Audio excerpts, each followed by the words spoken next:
ओमकारेश्वर में आयोजित संघ की कुटुंब प्रबोधन गतिविधि की अखिल भारतीय बैठक का रविवार को समापन हो गया।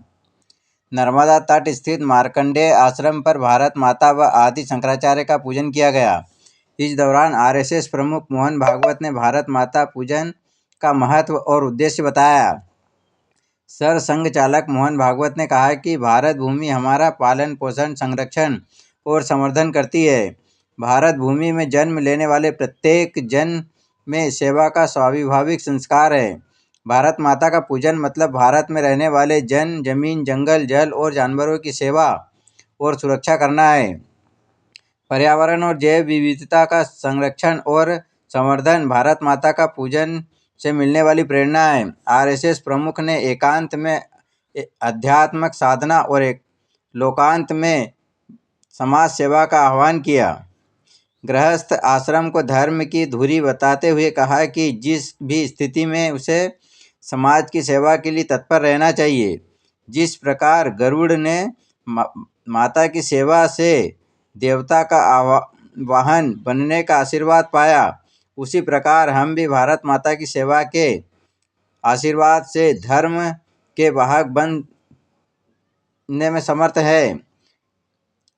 भागवत ने परिवार को मजबूत बनाए रखने के लिए 6 प्रकार के भ पर काम करने के लिए बताए: भोजन, भजन, भाषा, भूषा, भ्रमण और भवन। इन सभी बातों को लेकर प्रत्येक परिवार को काम करना होगा। साथ ही काम आज के वर्तमान समय में बच्चों में जो विकृति दिखाई देती है, उसका सबसे बड़ा कारण मोबाइल का बड़ी मात्रा में उपयोग ध्यान में आता है। भागवत ने कहा कि यह पूरा विश्व एक देह है और उसकी आत्मा हमारा भारत देश है। कुटुंब प्रबोधन गतिविधि का कार्य देश भर में मातृशक्ति समान रूप से करती है। देश की कई प्रांतों में महिलाओं द्वारा बड़े स्तर पर अनेक प्रकार के कार्यक्रम आयोजित किए जाते हैं। साथ ही आने वाले समय में मातृशक्ति की सहभागिता को बढ़ाने के लिए आह्वान किया गया है। कुटुंब प्रबोधन गतिविधि में अखिल भारतीय बैठक में पिछले 3 दिनों से समर्थ कुटुंब व्यवस्था को लेकर विभिन्न प्रकार के विषयों पर चर्चा की गई। बताया गया कि सृष्टि की सबसे अनुपम रचनाओं में एक भारतीय परिवार की रचना है।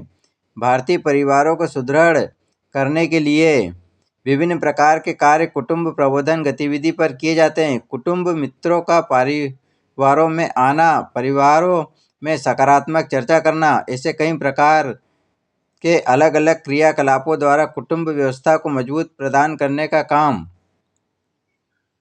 किया जाता है।